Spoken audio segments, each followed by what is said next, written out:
Boa noite, irmãos. Que a graça do nosso Senhor Jesus Cristo seja conosco. Mais uma vez nós estamos aqui para louvar a Deus, para adorá-lo e para ouvir a palavra dele que será trazida a nós esta noite durante este culto. Vamos abrir, irmãos, nossas Bíblias em Salmos número 95. Salmos de número 95, de 1 a 7. Os irmãos que encontrarem o texto já podem se colocar de pé.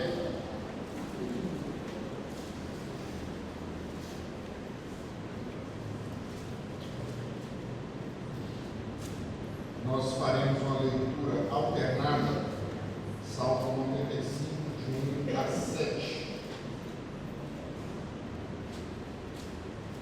Vinde, cantemos ao Senhor com júbilo, celebremos o rochedo da nossa salvação. Saiamos ao seu encontro com ações de graças, vitoremos com salmos. Porque o Senhor é o Deus supremo e o grande Rei acima de todos os deuses. Nas suas mãos estão as profundezas da terra e as alturas dos montes lhe pertencem.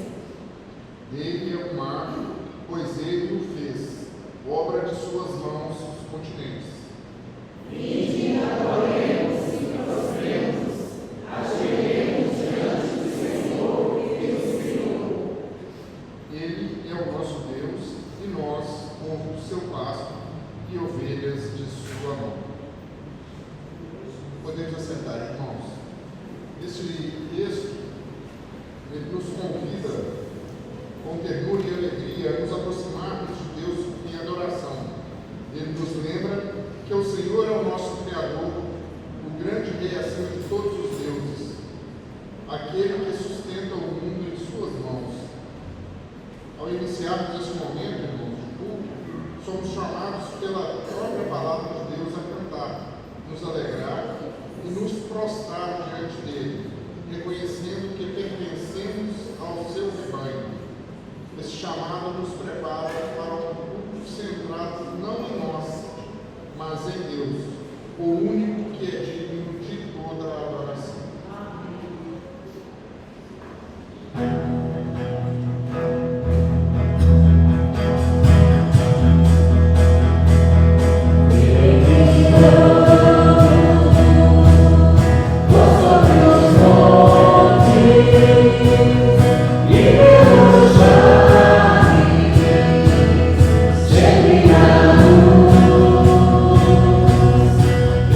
Promete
por estarmos na tua casa, ó Deus. Muito obrigado, Senhor, pelo privilégio que o Senhor nos dá a cada um de nós, para estarmos aqui, para adorar o nosso Deus. Adoramos porque nós conhecemos o Senhor, conhecemos a tua grandeza, a sua soberania sobre nossas vidas. Por isso, Pai, nós somos gratos a Ti, porque o Senhor tem sustentado a cada um de nós. Muito obrigado, Deus, porque o Senhor tem sido o nosso baluarte. Por isso nós te louvamos, te adoramos e bendizemos o teu santo nome. Possamos, meu Pai, aproveitar cada instante deste culto, para que possamos sair daqui edificados com a tua graça e com a tua misericórdia. Por isso nós oramos agradecidos, meu Pai, em nome de Jesus. Amém. Amém. Eclesiastes, capítulo 5. Eclesiastes 5, versos 1 e 2, nós leremos a uma só voz. Eclesiastes 5, 1 e 2. Leamos. Guarda o pé quando entrares na casa de Deus, chegares para ouvir, é melhor do que oferecer sacrifícios de dores, pois não sabem o que fazem mal. Não te precipites com a tua boca, nem o teu coração se apresse a pronunciar a palavra alguma diante de Deus, porque Deus está nos céus e tu na terra. Portanto, sejam poucas as suas palavras.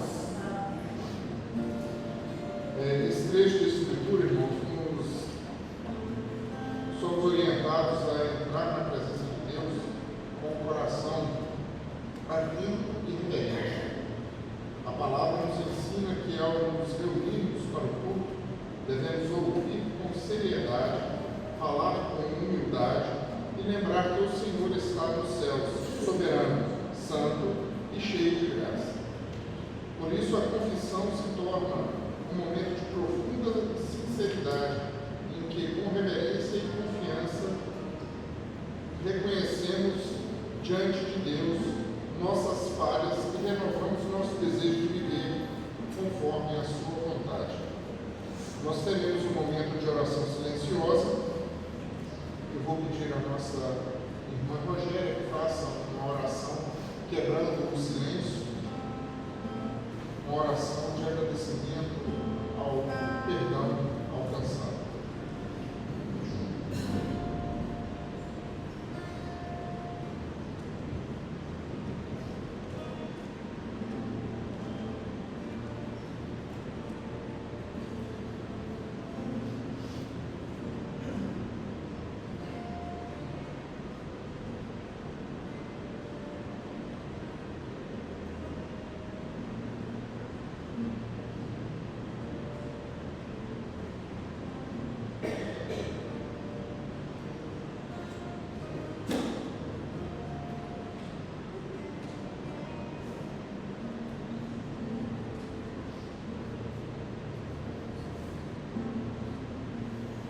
Senhor, nosso Deus e Pai, nós somos tão pequenos, ó Deus, diante da grandeza do Senhor, que é Deus soberano, Deus que conhece os nossos corações, Deus que governa as nossas vidas, a nossa história e tudo o que há. E ainda assim, o Senhor olha para nós com o seu olhar de misericórdia. Apesar de nós, as suas misericórdias se renovam a cada manhã, e o Senhor perdoa todo aquele que confessa o seu pecado. A igreja neste momento fez isso, ó Deus, e nós te agradecemos, ó Pai, pelo perdão, ora, alcançado. E permita-nos, ó Deus, a continuar adorando, cultuando o santo nome do Senhor, que é o único merecedor de toda a honra, toda a glória, todo o louvor. Nós agradecemos, ó Pai, em nome de Jesus. Amém.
Nós leremos neste momento, irmãos, a pergunta de número 46. Como todo domingo a gente faz, eu vou fazer a pergunta e todos nós responderemos. Qual foi o estado da humilhação de Cristo?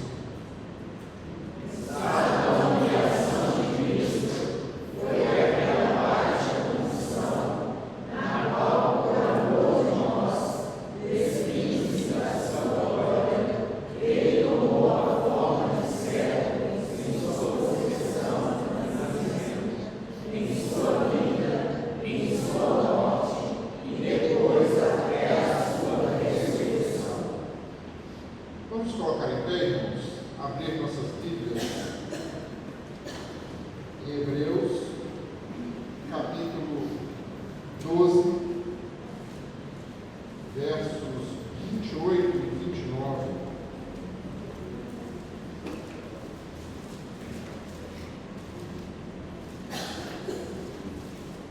Está escrito assim: por isso, recebemos nós o cumprimento na palavra, e tenhamos a graça pela qual sirvamos a Deus de modo agradável, com reverência e santo temor, porque o nosso Deus é fogo consumidor. Neste momento, a equipe de louvor trará alguns cânticos.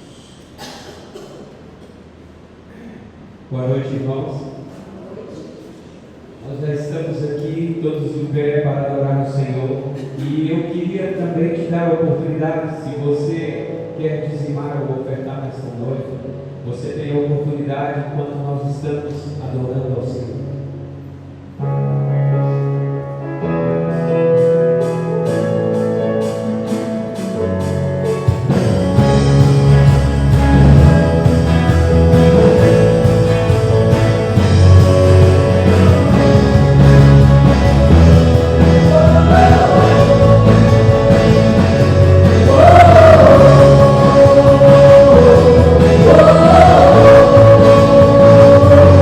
É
E é por isso que nós estamos de pé, porque o Senhor, Ele nos sustenta.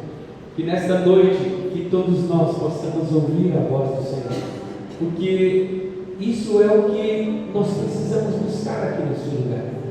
Daqui a pouco terá uma palavra ministrada aos nossos corações por homens, mas que nós estejamos atentos àquilo que Deus quer realmente nos ensinar, que nós possamos estar de fato ouvindo a voz do Senhor, não apenas numa noite como essa, mas no decorrer da nossa caminhada, aonde nós estivermos, que nós sejamos sensíveis à voz do Senhor.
Nós te pedimos, ó Deus, que nos ajude a sempre ouvir a tua voz, a sempre entender aquilo que o Senhor tem para as nossas vidas. Nós sabemos que é necessário esforço para que nós venhamos nos esvaziar de nós mesmos e assim ser cheios do Senhor, ser cheios da tua palavra, cheios do teu Espírito Santo. Nós sabemos que é difícil, Senhor, mas com o Senhor nós conseguimos. Que o Senhor nos ajude a cada dia a manter o foco do autor e consumador da nossa fé. Nos ajude a não olhar para as lutas, não olhar para as dificuldades, mas nos ajude a sempre enxergar o Senhor em toda e qualquer situação, a ouvir a Tua voz, a obedecer o Senhor e seguir o Teu caminho, Pai. Muito obrigado pelos dízimos e as ofertas que foram depositadas ali no gasofilácio.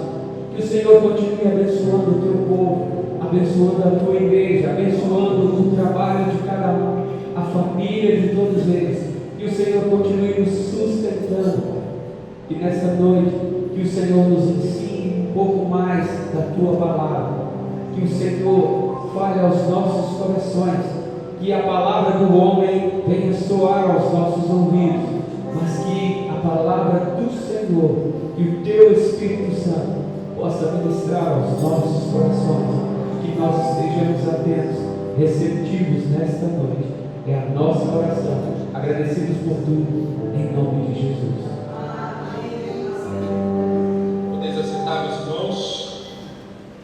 Peço que o diácono estiver com o controle do ar. Deu uma baixada aqui, está bem calor aqui em cima. Meus irmãos, pela graça de Deus, nós estamos na casa do Senhor.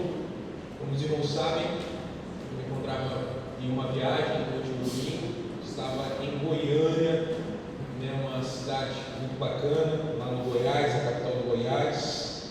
Estava visitando os parentes. Meus parentes faziam quase 2 anos, ou mais de 2 anos, não sei, que não conseguiam se encontrar todo mundo junto, sempre faltava um. E por ocasião especial, no aniversário do meu pai, que fez 50 anos, nesse mês, nós nos reunimos lá, numa casa minúscula, não dormi direito, foi aquela coisa boa. Aquele encontro de família raiz, não tem lugar para dormir, não tem travesseiro, o lençol é fino, mas a felicidade é grande. Na verdade, encontrar os familiares é sempre uma coisa boa, uma coisa maravilhosa. Antes de eu ir viajar, nós fizemos um sermão aqui, nós ouvimos a respeito do amor, porque era a semana do aniversário já dos namorados, e eu espero ter de alguma forma impulsionado o amor entre os casais da nossa igreja, entre os irmãos, de alguma forma. Mas antes disso, nós estávamos numa série que iniciamos apenas com o primeiro sermão a respeito de adoração, a respeito de culto. Os irmãos lembram bem que eu preguei Reis, aquela parte de Reis em que o rei Josias se encontra com o livro da lei e promove diante do conhecimento do livro, das leis de Deus, da vontade de Deus, dos desejos de Deus. Ele promove então uma reforma, não apenas no culto, na casa do Senhor, mas nós percebemos que a partir do culto, a partir da casa do Senhor, a partir da compreensão a respeito da palavra de Deus, a reforma abrange toda a sociedade. O rei convoca a nação de Deus a se ajoelhar aos pés do seu Senhor, a reconhecer a sua suficiência, a reconhecer como a sua palavra deve ser o centro não apenas das suas vidas, mas essencialmente da sua adoração. Nós falamos aqui no nosso primeiro sermão que a reforma não é algo que nós queremos mudar para algo novo, mas é voltar às essências. Por isso, um lema que nós gostamos muito de repetir aqui, na igreja presbiteriana, que é a igreja reformada, continua reformando, não é uma ideia avivalista, muito pelo contrário, avivalista no sentido de algo novo, Tem uma música hoje em dia que fala, que canta assim, eu quero ver algo novo. Como assim? Não é essa a realidade que as Escrituras nos mostram. A palavra de Deus nos mostra um retorno. A todo tempo o convite é para nós retornarmos à palavra do nosso Deus, porque ela é suficiente para as nossas vidas. E hoje nós estamos no nosso segundo sermão da nossa série. E eu convido os irmãos a abrirem a sua Bíblia lá em Deuteronômios, capítulo 12, verso 32. Nós entendemos então que nós precisamos reformar o culto, ou voltar aos desígnios de Deus, voltar a enxergar como Deus vê, como Deus ditou em sua palavra, mandou, ordenou em sua palavra, e agora nós vamos perceber que essa palavra é suficiente. Aquilo que Deus falou, o modo que Deus ordenou é suficiente para a nossa adoração e para o nosso culto especialmente. Deuteronômios capítulo 12, verso 32. Vamos ler todos juntos, e eu quero que você leia para o seu próprio coração, para que você mesmo se autoconvença dessa realidade, da realidade desse versículo. Leiamos juntos Deuteronômios capítulo 12, verso 32, que diz assim: tudo o que eu te ordeno observarás, nada lhe acrescentarás nem diminuirás. Senhor Deus, nós fechamos os nossos olhos mais uma vez diante do Senhor, diante da Tua palavra, diante de quem o Senhor é, e nós cremos que o Senhor é o centro das nossas vidas. Nós cremos que o Senhor é o grande motivo de estarmos aqui, que é o centro da nossa adoração. Nós não queremos Te adorar da forma que gostamos, que desejamos, mas nós queremos servir ao Senhor da maneira que o Senhor quer, da forma que o Senhor deseja. Nós queremos Te agradar, Senhor Deus, que a nossa vida seja agradável ao Senhor. É a nossa oração, em nome de Cristo Jesus. Amém. Meus irmãos, como eu disse, nós falamos no primeiro sermão da série, sobre redescobrir a beleza da adoração que nasce desse retorno às Escrituras, esse retorno à palavra de Deus. Depois nós vimos ainda que toda a verdadeira reforma, ela começa com a correção a respeito da adoração, porque a maneira como nós adoramos, na verdade, revela o Deus que de fato nós servimos. Nós enxergamos no Deus das Escrituras um Deus que fala ao seu povo de modo que ele entenda, deixando um livro. Nós enxergamos diante da realidade do texto de Reis um altar sendo transformado, sendo modificado, sendo retornando ao seu verdadeiro motivo de existência através de um rei chamado Josias. E nós percebemos na vida do rei Josias que ele compreendeu ou entendeu que o culto precisava de alguma forma ser restaurado, ser purificado diante daquilo que ele mesmo enxergou na lei de Deus. Nós percebemos toda essa realidade de restauração, de purificação, de reforma. Nós vimos um rei se afastando dos gostos da época, dos gostos da cultura. Nós vimos um rei retornando não aquilo que era agradável ao coração e aos olhos, mas retornando a uma adoração que era agradável essencialmente a Deus, ao Deus que nós servimos. Hoje nós vamos dar mais um passo, o segundo passo nessa nossa jornada a respeito do culto e da reforma e da adoração. E agora eu quero, de alguma forma, responder nesse sermão, diante do texto bíblico, o que torna, de fato, uma adoração aceitável ao nosso Deus. Será, meus irmãos, que o Senhor, de alguma forma, aceita qualquer tipo de culto? Será que o que basta para um culto ser aceitável é ele definitivamente ser sincero? Será que a sinceridade do coração é essencialmente tudo o que Deus pede para cada um de nós diante do culto a Ele? Será que as boas intenções das nossas mentes bastam para que o culto que nós fazemos ao Senhor seja agradável? Ou será, meus irmãos, que Deus mesmo revela diante da sua palavra com clareza aquilo e como Ele deseja, de alguma forma, ser adorado? E nós percebemos no texto que nós lemos, e eu peço que os irmãos mantenham a sua Bíblia aberta, Deuteronômios capítulo 12, verso 32, nos mostra algo bastante direto, bastante radical à nossa cultura, ao nosso tempo, que deseja a todo tempo participar, ou ser participante de alguma forma, merecedor daquilo que nós fazemos aqui. Nós enxergamos uma igreja contemporânea que deseja ser aquilo que apenas Deus pode ser no culto, o centro. O texto de Deuteronômios nos dá uma ordem bastante clara. Nós devemos observar tudo aquilo que recebemos de Deus. Nós não devemos acrescentar e nem diminuir nada daquilo que Deus ordenou em sua palavra. Esse verso, meus irmãos, resume uma doutrina muito importante e primordial para a sua vida. E antes de qualquer coisa, eu preciso que os irmãos compreendam a seriedade da doutrina que será exposta aqui.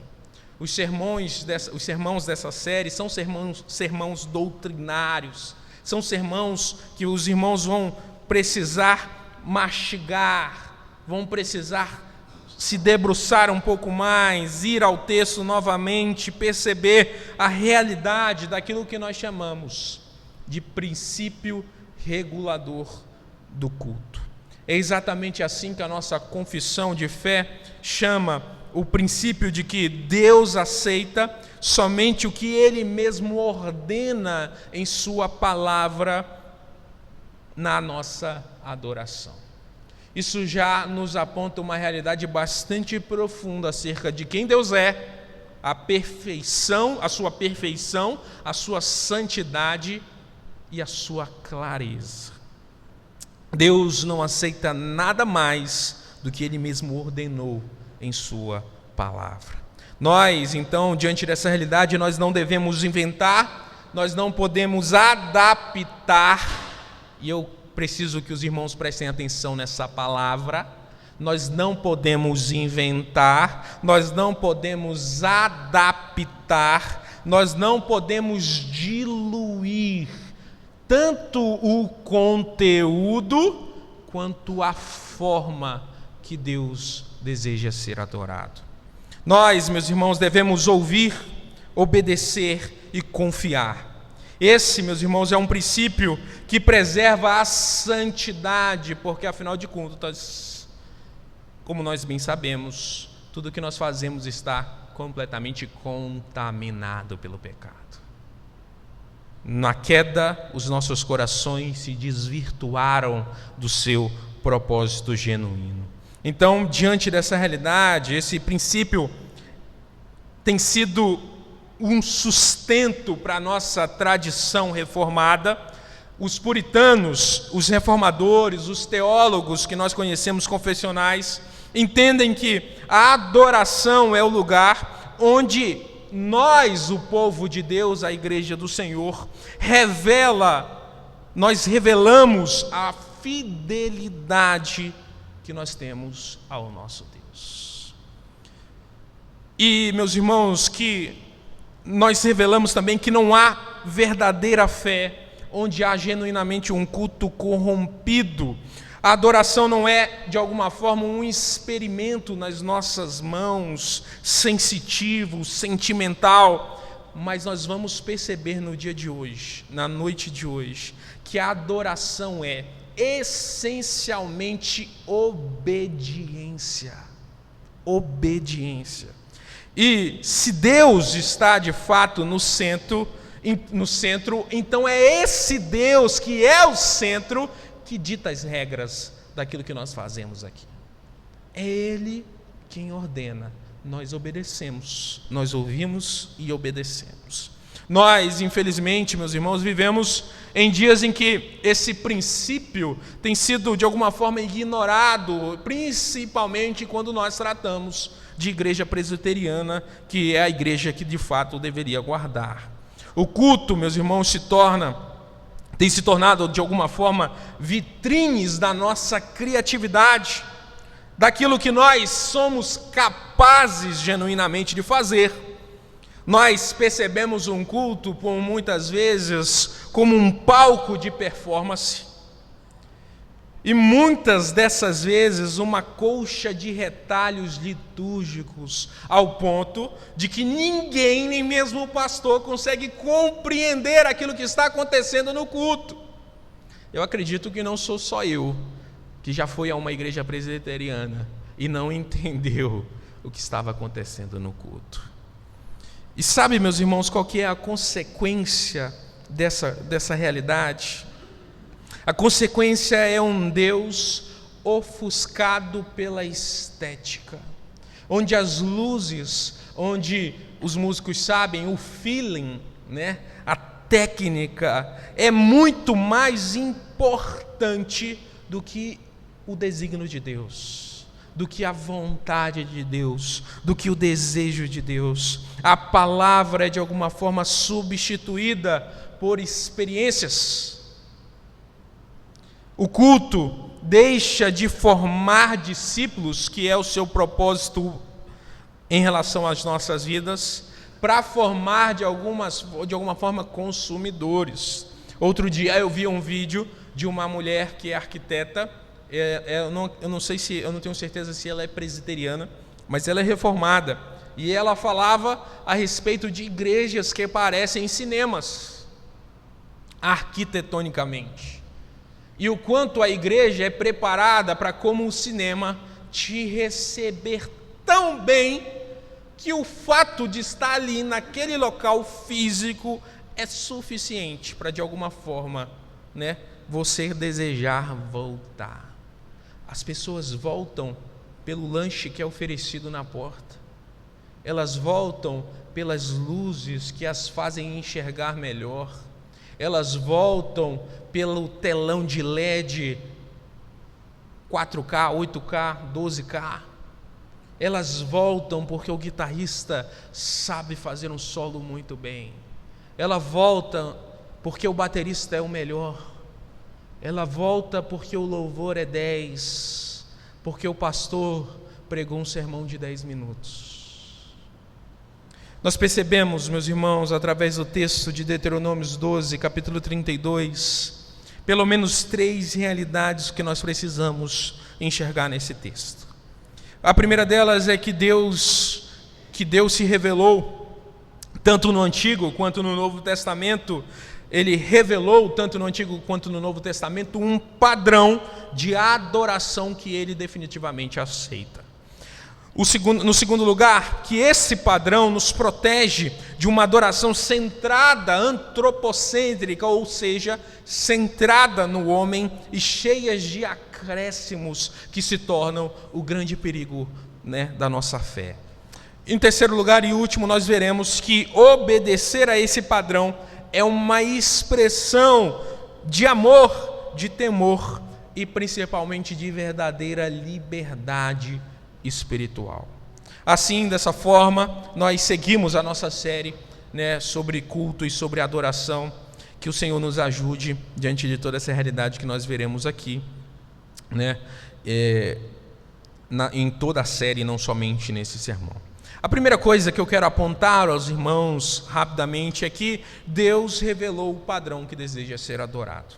É o que nós enxergamos em Deuteronômio capítulo 12, verso 32. E essa é uma declaração clara sobre a autoridade da palavra de Deus no culto. O texto diz: tudo que eu te ordeno observarás, nada lhe acrescentarás nem diminuirás. Essas, meus irmãos, essas palavras foram ditas para o povo de Deus, para Israel, quando eles estavam prestes a entrar na terra prometida, e eles estavam ali cercados por povos, por rituais religiosos, por coisas atrativas aos olhos, por coisas sensoriais e muitas vezes por violência. O culto pagão era permeado de realidades, de todas essas realidades, desde uma sexualidade desacerbada até uma violência extrema. Deus, meus irmãos, conhecendo o coração do homem, dá uma ordem ao seu povo direta e bastante firme.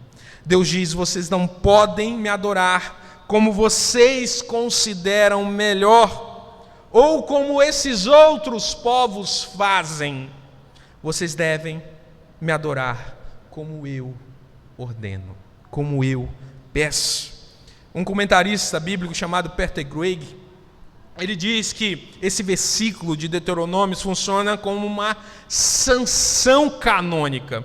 E o que ele quer dizer com isso é que esse versículo estabelece para nós, o povo de Deus, a igreja do Senhor, um limite sagrado para aquilo que nós fazemos aqui.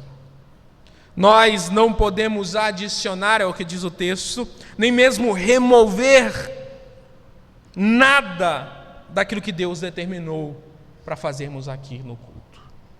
Isso, meus irmãos, nos mostra que o culto para nós é um assunto sério, porque trata a respeito do Deus que nós servimos, porque se trata de nós, enquanto pecadores, nos aproximarmos desse Deus que não é apenas justo, mas é santo, e nós sabemos muito bem que a santidade de Deus mata o coração corrupto.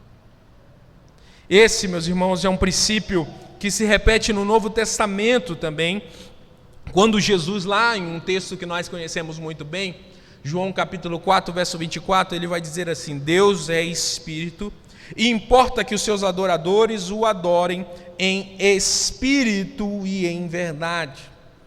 A ideia de Jesus aqui no livro de João não é que esse espírito em verdade é um sentimento que brota de alguém tão bondoso como nós. Jesus não está tratando de sentimentos vagos, sentimentos subjetivos que são verdadeiros para você e não são para mim.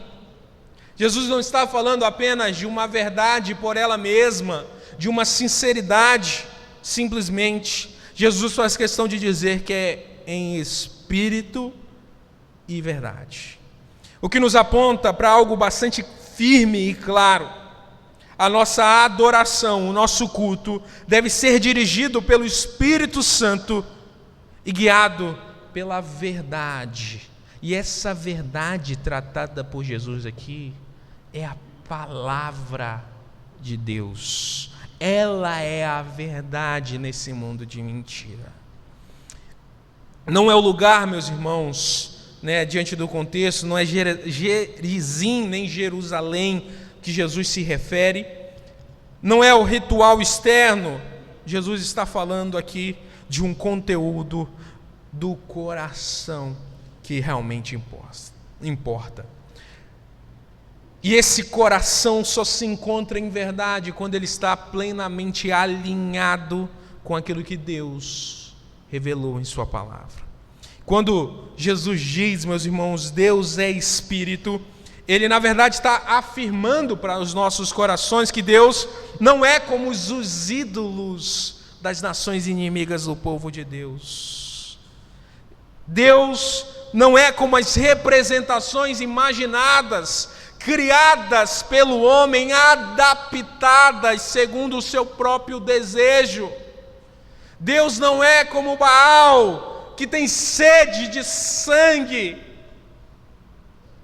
porque aquele povo desejava matar a todo tempo os seus inimigos. Deus não é como o Deus do nosso tempo, que é um palhaço capaz de entreter por 1 ou 1h30 algumas pessoas. Deus não é como esses deuses. Jesus nos mostra um Deus invisível, eterno, santo. E Ele mesmo diz como nós devemos adorá-lo. Quando nós olhamos, meus irmãos, para o Antigo Testamento, nós vemos como o culto era detalhadamente regulado pelo desígnio de Deus. Os irmãos vão lembrar comigo que Deus se revelou o modelo do tabernáculo lá em Êxodo, capítulo 25, verso 8 ao 9. Depois Ele escolheu a linhagem sacerdotal, quem devia ser responsável pela adoração, em Êxodo capítulo 28, verso 1. Então Deus determinou os tipos de sacrifícios que deveriam ser feitos ao seu nome, lá em Levíticos capítulo 1, verso 1 e 2, e mostrou quando e como nós, o povo de Deus, o povo de Deus deveriam realizar todas aquelas questões ditas e pedidas por Deus. Nós podemos lembrar de alguém bastante conhecido, né? De pessoas bastante conhecidas por nós, Nadab e Abiú, que oferecem fogo estranho diante do altar de Deus, lá em Levíticos capítulo 10, e mesmo sendo parte daqueles que Deus havia designado para conduzir a adoração, né, sacerdotes, eles foram consumidos imediatamente diante das suas falhas. E a pergunta que nós podemos fazer diante de Nadab e Abiú é: por que Deus os consome? A realidade, meus irmãos, daquele texto é que esses dois fizeram algo que Deus não havia ordenado. O problema não foi a intenção dos seus corações. O problema de Nadab e Abiú foi a sua ousadia de, diante da adoração ao Deus, de diante do culto ao Senhor, modificar aquilo que Deus havia ordenado em sua palavra. Essa história, meus irmãos, é um alerta para as nossas vidas, para todos nós. A adoração, meus irmãos, não é um espaço para a nossa criatividade, é um espaço sublime de obediência, de reconhecimento, de entendimento. Adoração, meus irmãos, não é sobre nós. E essa é a primeira coisa que eu preciso que os irmãos entendam. A nossa adoração é sobre Deus.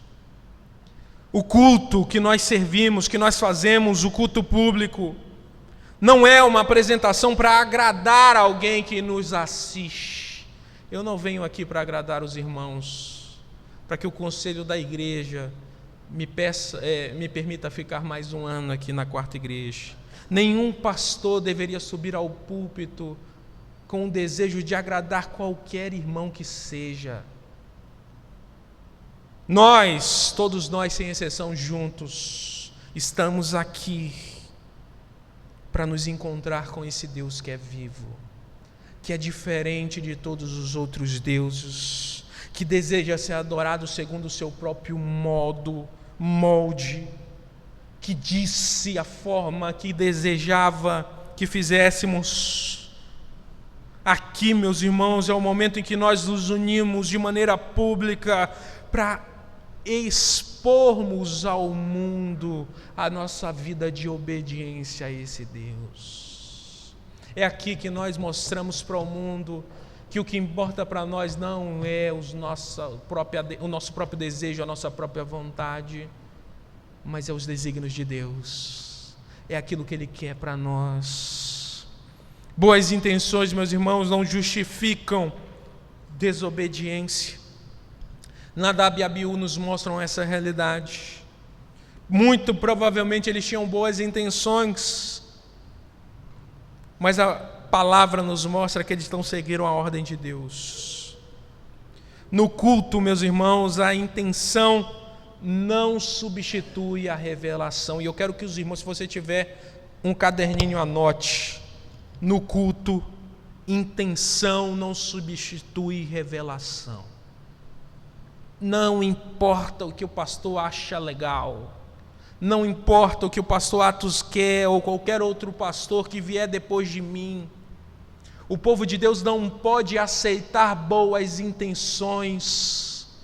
O povo de Deus deve desejar a palavra, deve desejar a obediência ao seu Senhor, deve desejar ser santo como o seu Deus é. A igreja, meus irmãos, não tem autoridade para inventar formas de culto. Deus não nos chamou para isso. Liturgias modernas, nós percebemos que priorizam o entretenimento, como eu disse, a performance, o modismo. Tudo isso nos leva a um risco de cair no erro do fogo estranho. Eu passei boa parte da minha da minha parte, da minha fase criança e pré-adolescência, né, e adolescência, numa igreja aí fora. E eu me lembro o nosso desespero, domingo após domingo, para inventarmos algo que fosse tocante o suficiente para que as pessoas que iriam ao culto pudessem desfrutar de algum tipo de sentimento que nós poderíamos proporcionar com os nossos dons e talentos. Naquela igreja havia muitos bons músicos, muitos. Havia divisões vocais fáceis. Havia fundo musical, havia luzes, havia tudo o que nós gostamos para aquecer de alguma forma o nosso coração. Mas a verdade do culto, meus irmãos, não é que nós viemos aqui para aquecer o nosso coração. Nós viemos aqui dizer ao nosso Deus: Senhor Deus, eu preciso que o Senhor me limpe. Eu preciso que o Senhor me lave. Eu não posso ser fulminado pelos meus próprios pecados, mas eu preciso ser agraciado pelo Teu amor e pela Tua misericórdia. Eu não quero viver a minha vida fazendo aquilo que eu quero. Eu quero viver a minha vida fazendo aquilo que o Senhor quer, porque no final dela, eu quero dizer como o apóstolo Paulo: eu combati um bom combate. Essa é a realidade dos nossos corações. E se Deus, meus irmãos, é aquele quem regula como Ele mesmo deve ser adorado, então nós precisamos estar constantemente em alerta para os perigos de acrescentar ou de tirar as coisas desse momento que nós desfrutamos juntos. Mesmo que isso de alguma forma pareça inofensivo ou bem intencionado, como nós falamos, nós precisamos enxergar, meus irmãos, o perigo de acrescentar, de tirar as coisas que Deus ordenou em Sua palavra. A segunda parte do verso 32, observe comigo, de Deuteronômio 12, nos diz: nada lhes acrescentará, nem diminuirás. E há duas palavras importantes que nós devemos sublinhar aí na nossa Bíblia: acrescentar e diminuir. E essas duas palavras nos revelam dois casos, dois caminhos bastante perigosos para a igreja do Senhor. O primeiro deles é o caminho de acrescentar. Quando nós, de alguma forma, diante do nosso tempo e da nossa época, tentamos de alguma forma melhorar o culto. E nós fazemos isso com coisas que Deus não ordenou em Sua palavra. Mas o texto nos mostra, meus irmãos, o segundo perigo: diminuir. E diminuir nos revela um momento em que nós deixamos de lado aquilo que Deus mandou, por conveniência, por tradição ou por preferência pessoal. Esses, meus irmãos, são desvios que não são apenas falhas na forma, é o que nós percebemos, são transgressões do conteúdo. Tirar coisas que Deus ordenou, aumentar coisas que Deus não ordenou, não é apenas uma modificação na forma, é uma transgressão do conteúdo. Essas, meus irmãos, são tentativas de ajustar o culto ao nosso gosto, em vez de submeter o nosso gosto ao culto que Deus deseja. Um exemplo claro desse acréscimo perigoso no culto talvez seja Êxodo capítulo 32. Os irmãos lembram bem quando Arão faz um bezerro de ouro para o povo. E é curioso, meus irmãos, notar que o povo não queria abandonar a adoração a Deus. A intenção deles não era tirar Deus e Yahvé da jogada, não. O verso 4 de Êxodo capítulo 32 diz assim, este é o teu Deus, ó Israel, que te tirou da terra do Egito. A ideia desse povo, nesse momento, era usar imagens conhecidas, usar de rituais familiares, para que isso de alguma forma aproximasse os seus corações do Deus que eles achavam que era o verdadeiro. Mas na verdade nós percebemos algo bastante claro acontecendo. O povo de Deus não compreendeu que Deus desejava ser adorado da forma que ele ditou que deveria ser adorado. O resultado, meus irmãos, dessa realidade é a idolatria, é o juízo de Deus sobre o povo, é a vergonha. Eles acrescentaram ao culto algo que Deus não havia ordenado. Nós percebemos a mesma realidade no Novo Testamento, com Jesus confrontando os fariseus com algo bastante parecido com o que acontece lá em Êxodo capítulo 32. Em Marcos capítulo 7, versos 6 e 7, Jesus vai dizer assim: este povo me honra com os lábios, mas o seu coração está longe de mim. E em vão me adoram, ensinando doutrinas que são preceitos de homens, negligenciando o mandamento de Deus. Guardais a tradição dos homens. O problema aqui, meus irmãos, não era a falta de zelo dos fariseus, mas era a substituição da ordem divina por tradições humanas. Eles desejavam fazer aquilo que queriam e não aquilo que Deus havia ordenado. Isso nos mostra que eles diminuíram o que Deus mandou, que acrescentaram o que Deus não mandou. Isso nos aponta algo muito forte para as nossas vidas.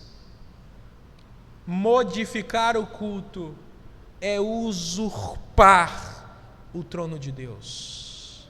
É fazer exatamente aquilo que Satanás desejou fazer lá quando se encontrava ainda no céu. Quando nós, meus irmãos, escolhemos o que entra e o que sai dos nossos momentos de adoração, do culto com base naquilo que nós gostamos, com base na nossa cultura simplesmente, com base naquilo que é popular ao nosso tempo, nós estamos dizendo a Deus: eu sei melhor do que você como deve acontecer as coisas aqui. Perceba, meus irmãos, o quanto isso é perigoso, o quanto isso é traiçoeiro. A tradição, meus irmãos, pode ser uma bênção, mas também pode ser um peso nas nossas vidas.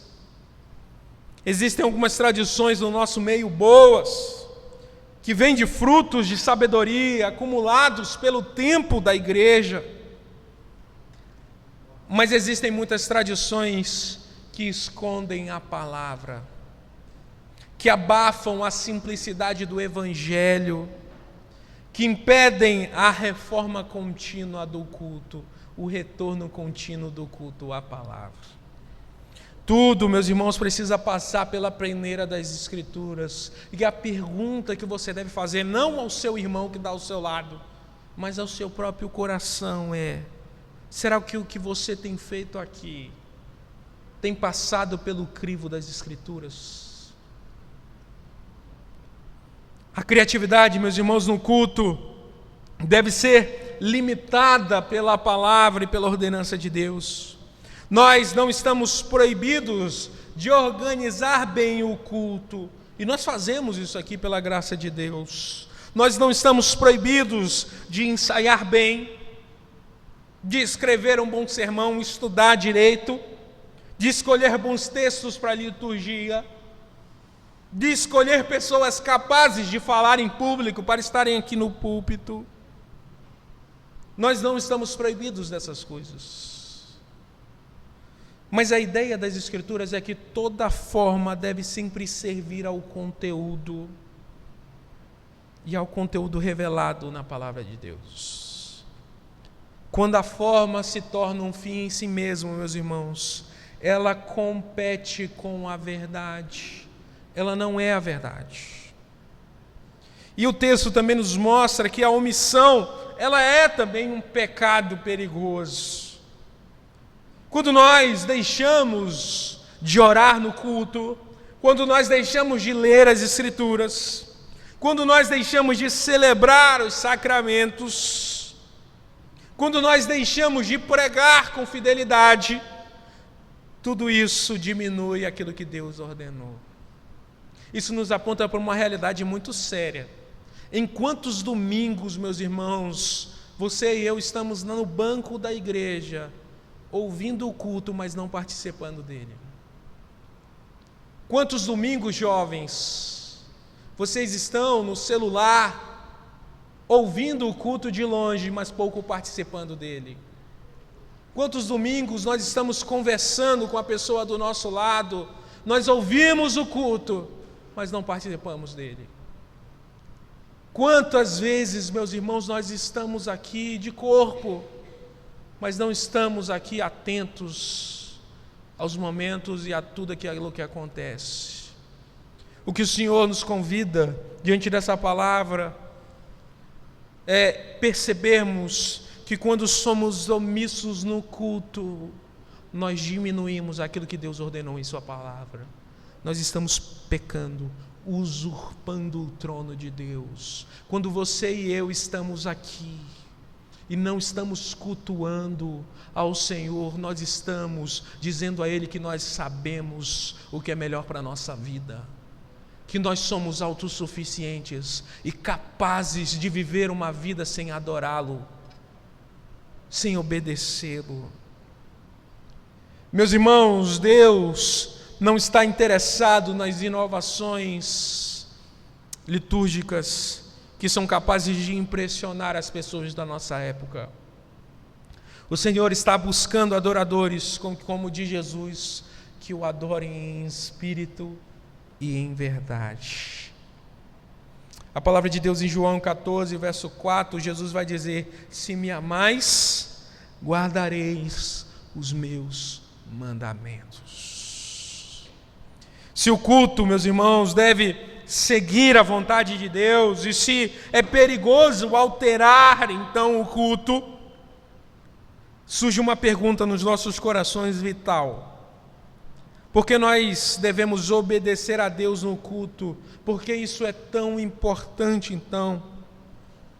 Eu quero caminhar para o final dizendo que nós obedecemos a Deus porque a obediência ao Senhor no culto é uma expressão do amor e da liberdade e da comunhão que nós temos com o nosso Senhor.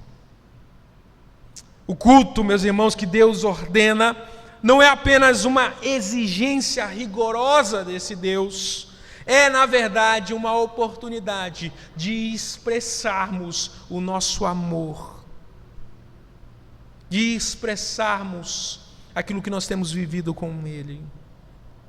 Eu volto a dizer as palavras de Jesus: se me amais, guardareis os meus mandamentos.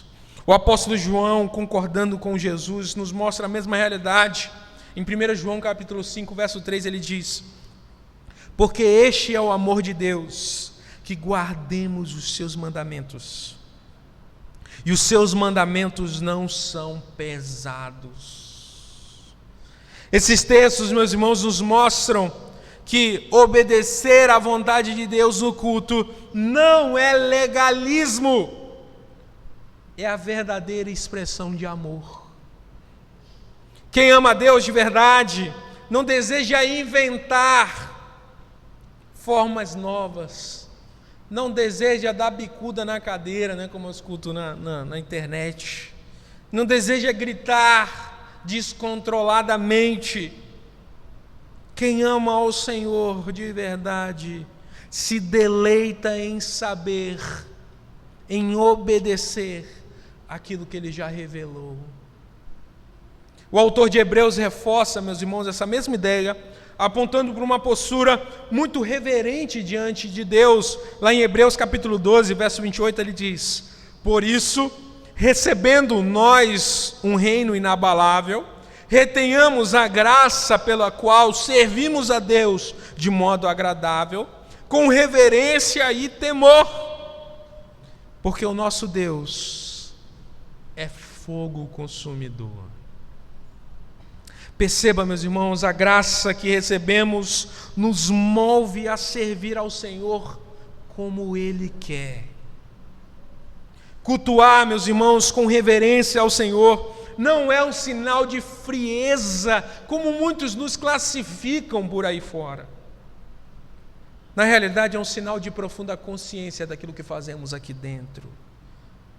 De uma consciência que sabe definir muito bem, com clareza, quem é o Deus que serve. De quem nós estamos diante nesse momento. Obedecer, meus irmãos, no culto é viver como filhos amados, é o que nos aponta a palavra de Deus. Nós não somos servos que obedecem simplesmente por medo de punição. Na verdade, nós somos filhos que obedecem porque são capazes de confiar no Senhor. Ele sabe o que é melhor para nós. A obediência no culto, meus irmãos, é um reflexo de um coração que ama, de um coração que conhece ao Senhor. A liberdade no culto, meus irmãos, está em fazer o que Deus manda e não aquilo que nós queremos. Essa é a grande realidade. O mundo tenta nos ensinar de alguma forma que liberdade é fazer o que nós queremos. E toda vez que eu falo disso, eu me lembro de uma frase que era bastante dita quando eu estudava no colégio militar. Geralmente os superiores falavam: não confundam liberdade com libertinagem. Liberdade não é fazer o que quer. Libertinagem é fazer o que quer. A Bíblia nos ensina que a verdadeira liberdade é fazer a vontade de Deus com alegria. Paulo, antes de dar uma série de coisas que nós devemos fazer na nossa vida cristã, em Filipenses capítulo 4, ele diz: alegrai-vos no Senhor. Outra vez digo, alegrai-vos. Isso sim, meus irmãos, nos liberta da tirania do pecado dos nossos corações. Cultuar, meus irmãos, como Deus ordena, é desfrutar de uma comunhão plena com Ele. O culto bíblico nos coloca em contato com a voz de Deus, meus irmãos, o quanto isso é precioso. Em contato com os meios de graça que Ele mesmo estabeleceu.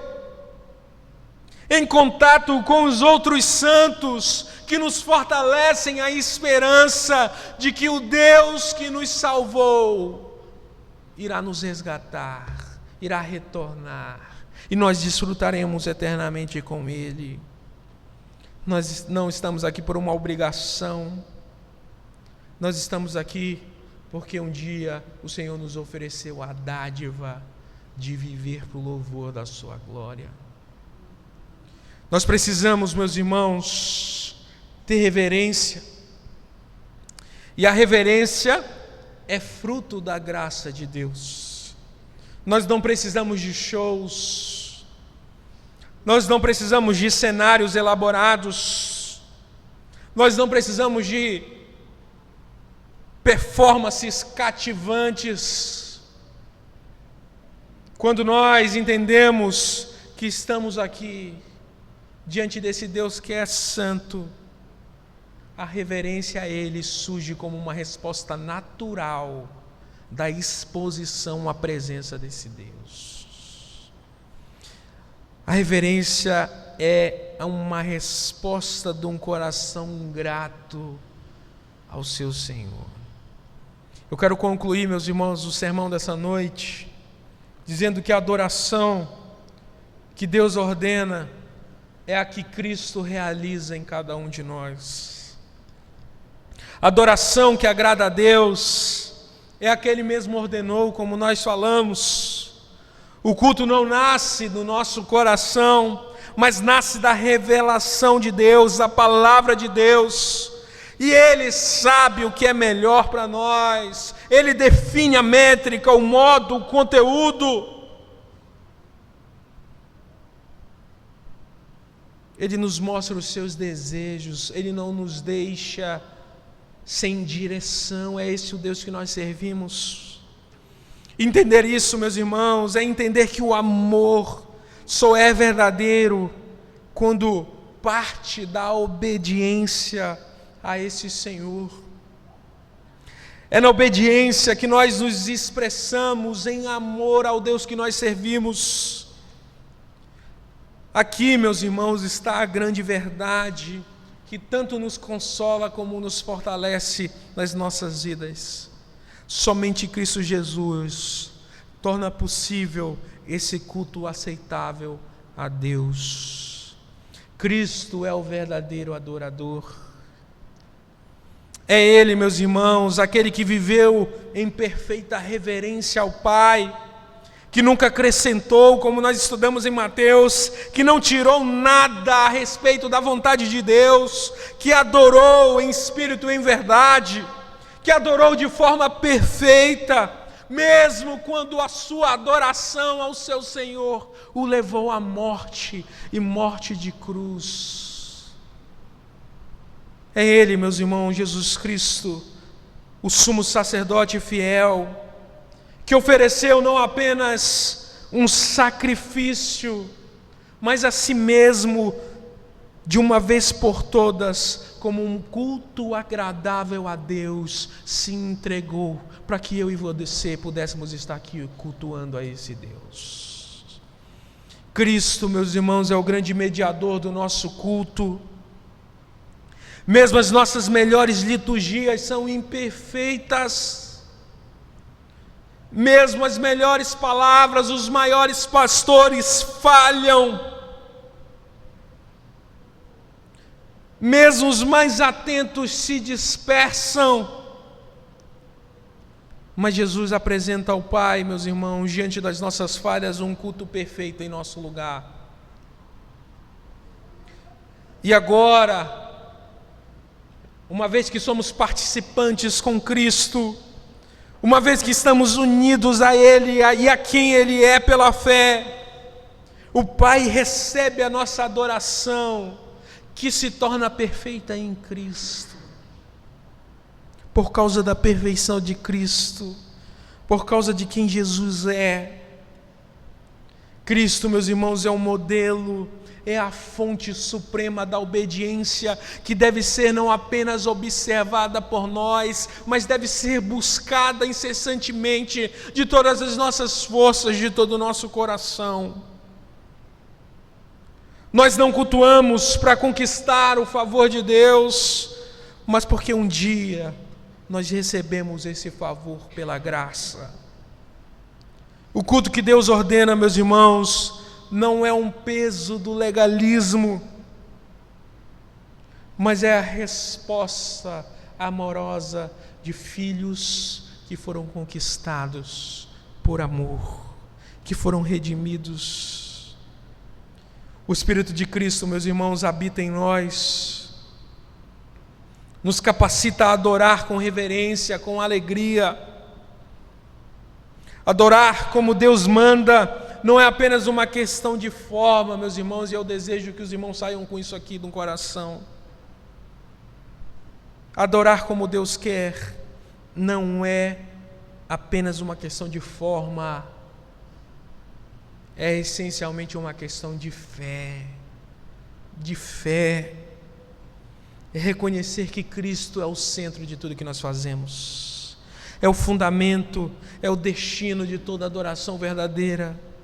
Hebreus capítulo 13, verso 15 diz: por meio dele, pois, ofereçamos a Deus sempre sacrifícios de louvor, que é fruto de lábios que confessam o seu nome.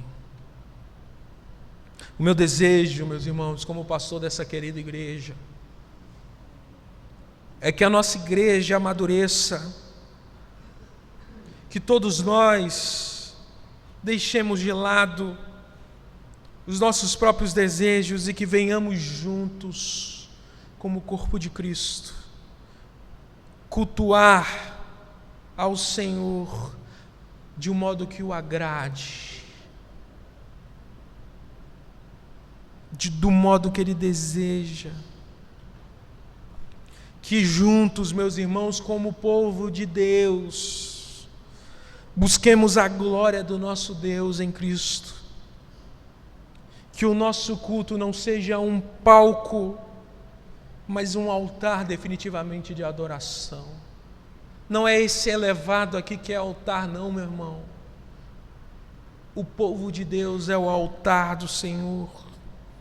É onde Ele deseja ser adorado. Que eu e você, meus irmãos, não possamos deixar de vir por entretenimento, por um simples compromisso, mas que a cada domingo, a cada culto, seja uma entrega verdadeira do nosso coração. Não é sobre nós, é sobre Cristo. Que cada elemento, meus irmãos, do nosso culto, desde a oração mais singela, desde a menor leitura, a maior leitura das Escrituras, que cada cântico, ministro de louvor, me ouça, que cada cântico que você escolha para cantar com a igreja do Senhor, seja antes de tudo pensado naquilo que Deus deseja para o seu povo. Que cada devocional que você faça na sua sociedade interna, ou em qualquer outro momento, seja pensado na forma que Deus quer, no desejo de Deus para a sua vida, para o povo de Deus. Que tudo isso, meus irmãos, seja uma resposta a um cordeiro que foi morto, mas que nós cremos que vive e reina para sempre, e que um dia irá nos buscar. O culto, esse momento aqui é uma lembrança de que nós não pertencemos a esse lugar, que nós não somos daqui. Aqui, meus irmãos, nós nos reunimos com o nosso povo. Aqui, meus irmãos, nós nos lembramos da nossa cultura, da nossa verdadeira cultura.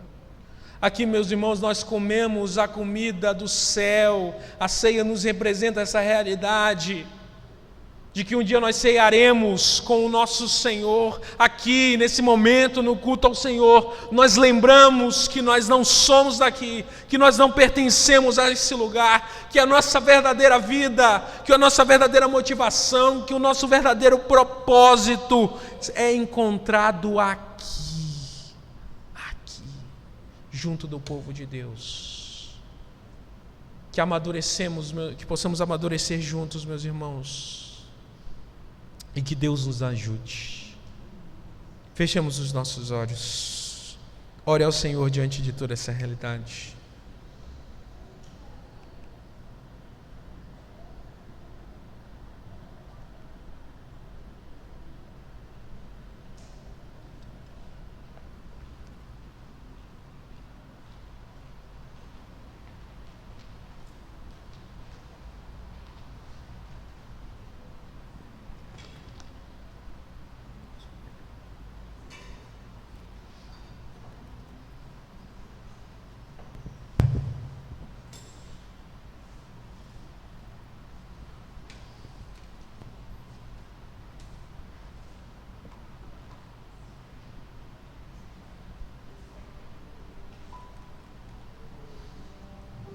Senhor Deus, que o Senhor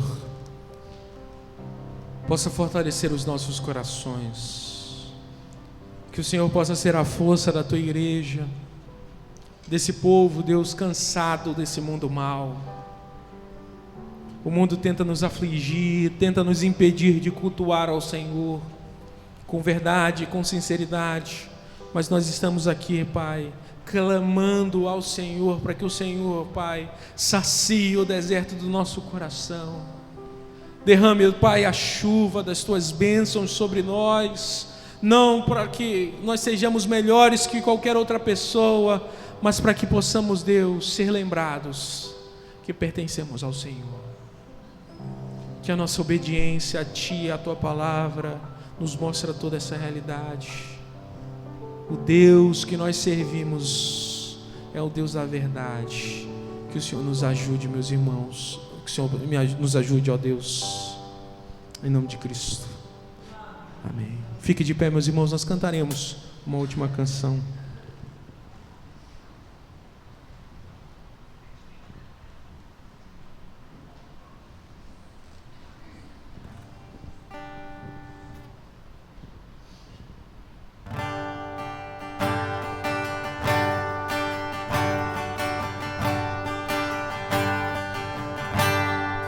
Tu és o Deus que sacia o deserto do coração, em quem devo confiar, a ti me apego.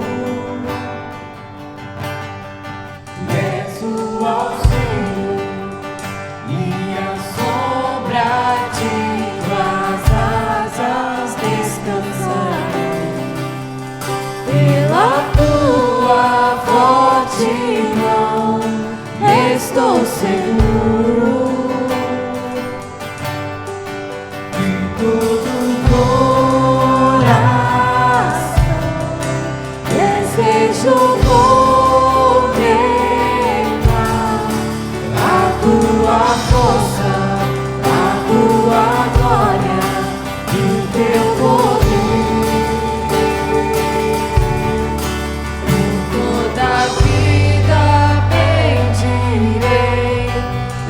Levantarei as minhas mãos, todo meu ser se satisfaz em teu amor.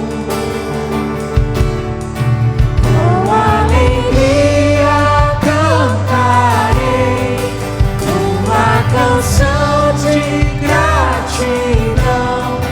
A tua graça é bem melhor que a vida. E todo coração desejo contemplar a tua força, a tua glória e o teu poder. Do coração desejo contemplar a tua força, a tua glória e o teu poder. Toda a vida pedirei, levantarei as minhas mãos, todo meu ser se satisfaz em teu amor. Com alegria cantarei uma canção de gratidão. A tua graça é bem melhor que a vida.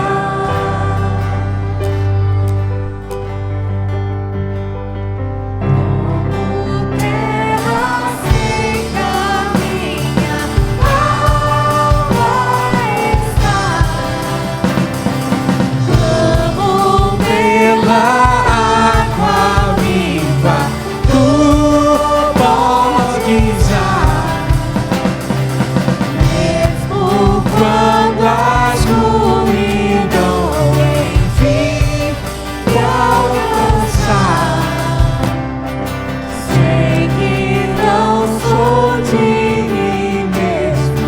Cristo é tudo o que tenho. Cristo é tudo o que tenho.